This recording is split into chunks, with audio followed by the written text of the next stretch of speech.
ಕೋಲಾರ ಜಿಲ್ಲೆ ಮಾಲೂರಿನಲ್ಲಿ ನಿನ್ನೆ ಹಮ್ಮಿಕೊಂಡಿದ್ದ ವಿವಿಧ ಅಭಿವೃದ್ಧಿ ಯೋಜನೆಗಳಿಗೆ ಮುಖ್ಯಮಂತ್ರಿ ಡಿಕೆ ಶಿವಕುಮಾರ್ ಚಾಲನೆ ನೀಡಿದರು. ಈ ವೇಳೆ ಸಚಿವರಾದ ರಾಮಲಿಂಗಾರೆಡ್ಡಿ, ಕೆಎಚ್ ಮುನಿಯಪ್ಪ, ಈಶ್ವರ್ ಖಂಡ್ರೆ, ಸತೀಶ್ ಜಾರಕಿಹೊಳಿ, ಯುಟಿ ಖಾದರ್, ಕೃಷ್ಣ ಬೈರೇಗೌಡ, ಡಾ ಯತೀಂದ್ರ ಸಿದ್ದರಾಮಯ್ಯ, ಶಾಸಕರಾದ ನಂಜೇಗೌಡ, ಡಾ ಎಂಸಿ ಸುಧಾಕರ್, ಕೊತ್ತನೂರು ಮಂಜುನಾಥ್, ರೂಪಾ ಶಶಿಧರ್, ವಿಧಾನ ಪರಿಷತ್ ಸದಸ್ಯರಾದ ನಸೀರ್ ಅಹಮದ್, ಶ್ರೀನಿವಾಸ್ ಸೇರಿದಂತೆ ಹಲವರು ಉಪಸ್ಥಿತರಿದ್ದರು.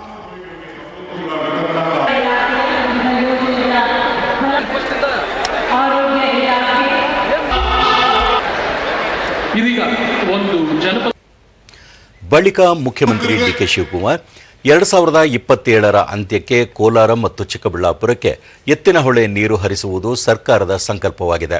ಪಶ್ಚಿಮ ಘಟ್ಟದಿಂದ ಹಾಸನದ ಮೂಲಕ ಕೋಲಾರ, ಚಿಕ್ಕಬಳ್ಳಾಪುರದ ಕೆರೆಗಳನ್ನು ತುಂಬಿಸಲಾಗುವುದು. ತುಮಕೂರಿನವರೆಗೂ ನೀರು ತರುವ ಪ್ರಯತ್ನ ಮಾಡಲಾಗಿದೆ. ಅಂತರ್ಜಲ ಹೆಚ್ಚಳ, ಕೆರೆಗಳಿಗೆ ನೀರು ತುಂಬಿಸುವುದು ಸೇರಿದಂತೆ ವಿವಿಧ ಯೋಜನೆಗಳನ್ನು ಶೀಘ್ರದಲ್ಲೇ ಪ್ರಕಟಿಸಲಾಗುವುದು ಎಂದು ಹೇಳಿದರು. ರಾಜ್ಯದಲ್ಲಿ ಮತದಾರರ ಪಟ್ಟಿಯ ತೀವ್ರ ಪರಿಷ್ಕರಣಾ ಕಾರ್ಯ ನಡೆಯುತ್ತಿದ್ದು, ಪ್ರತಿಯೊಬ್ಬರೂ ಈ ಪ್ರಕ್ರಿಯೆಯಲ್ಲಿ ಪಾಲ್ಗೊಳ್ಳಬೇಕು. ಎಸ್ಐಆರ್ ಪ್ರಕ್ರಿಯೆಯಿಂದ ದೂರ ಉಳಿದರೆ ಸರ್ಕಾರದ ಸೌಲಭ್ಯಗಳಿಂದ ವಂಚಿತರಾಗಲಿದ್ದೀರಿ.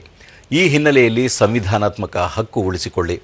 ಜಾತಿ ಪ್ರಮಾಣ ಪತ್ರ, ವಾಸ ದೃಢೀಕರಣ ಪತ್ರ ನೀಡಲು ಸರ್ಕಾರ ಸಿದ್ಧವಿದೆ ಎಂದು ಹೇಳಿದರು.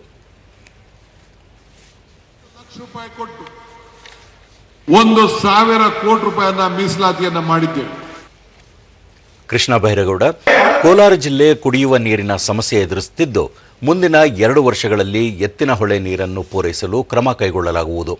ಈ ಮೂಲಕ ಆ ಭಾಗದ ಜನರ ಬಹುದಿನಗಳ ಬೇಡಿಕೆಯನ್ನು ಈಡೇರಿಸಲು ಸರ್ಕಾರ ಕ್ರಮ ಕೈಗೊಳ್ಳುತ್ತಿದೆ ಎಂದರು.